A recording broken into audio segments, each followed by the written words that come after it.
On one level, many questions are aimed towards, how can I be free from this and that? Another level, you are asking, how can I bind myself to something or somebody? You must decide, what is the highest value in your life, freedom or bondage? Please, I would like to hear that word. Freedom. But if you are free, you feel lost. If you go into the mountains and you're totally free, that is, nobody around, nothing around, you just in the empty space of the mountain, you don't feel free, you think you're lost. So to handle freedom, it needs a certain clarity and strength. Most people cannot handle freedom. They are always trying to bind themselves, but only talking, mouthing freedom all the time. If you really set them free, they will suffer immensely. So this is an evolutionary issue. In the sense, human beings are right now like this. A caged bird, if you keep a bird caged for a long period of time, and then one day you took off the door of the cage, still the bird won't fly. From inside it'll protest that it's not free, but it'll not fly. Human condition is just that. For all other creatures, nature has drawn two lines within which they have to live and die, and that's what they do.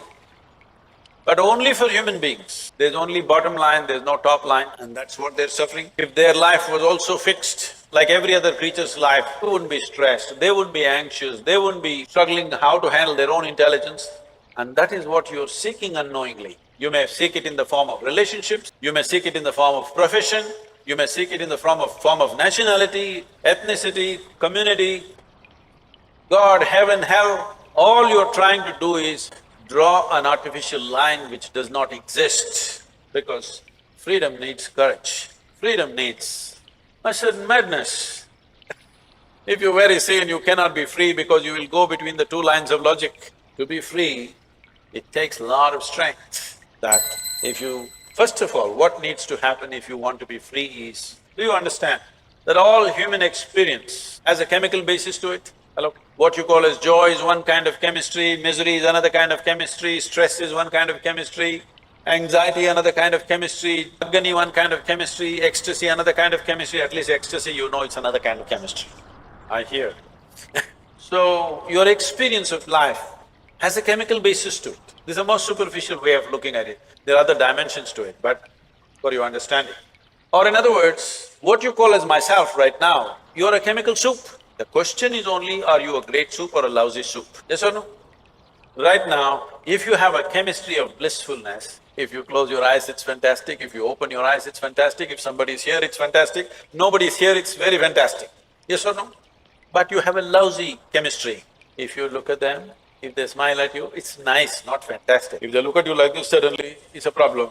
These people are happening just the way you want, your chemistry is reasonably balanced. If they do something that you don't like, boom, it goes somewhere else. So essentially, you have not looked at this mechanism, what is the basis of this, how it functions, how I can make it function at its highest level. Right now, let's say you really blissed out like me. Do you care who is around, who is not around? They're around, it's fantastic. They're gone, fantastic, because your experience of life is no more determined by what you have and what you don't have, whether it's people or things or food or this or that. It is not determined by that. Once your way of being is not determined by anything outside of you, then there is no such thing as loneliness. But you will enjoy your aloneness because whether you like it or you don't like it, at this young age, it's a little difficult to understand this, whether you like it or you don't like it, within this body you're always alone, isn't it? Whether you do interaction or intercourse or whatever, still you're alone in this body, yes or no? If you don't learn how to handle this aloneness, you have not learned anything about life. This is the most beautiful thing.